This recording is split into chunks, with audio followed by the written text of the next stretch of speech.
বিষ্ণু ঈসা ইসলাম এভাবে আল্লাহর নামগুলো ধরে ধরে জিকির করতেন, আল্লাহর নাম জপতেন। তিনি বলতেন, আসআলুকা বিকুল্লি ইসমিন হুয়া লাক, আল্লাহ তোমার যত নাম আছে সব নামের ওসিলায় তোমার কাছে ফরিয়াদ করি, সব নামের ওসিলায়।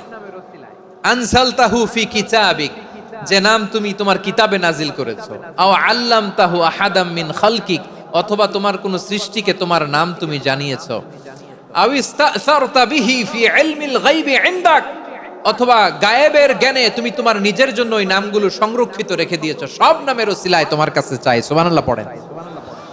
তার মানে আল্লাহ তোমার যে নামগুলো আমরা জানি এগুলার ওসিলায়ও চাই, যে নামগুলো আমরা জানি না সেগুলোর ওসিলায়ও চাই। আল্লাহর সব নাম আল্লাহ আমাদেরকে জানায় নাই, কিছু নাম জানিয়েছেন, কিছু নাম তিনি জানান নাই। সুবহানাল্লাহ বলেন।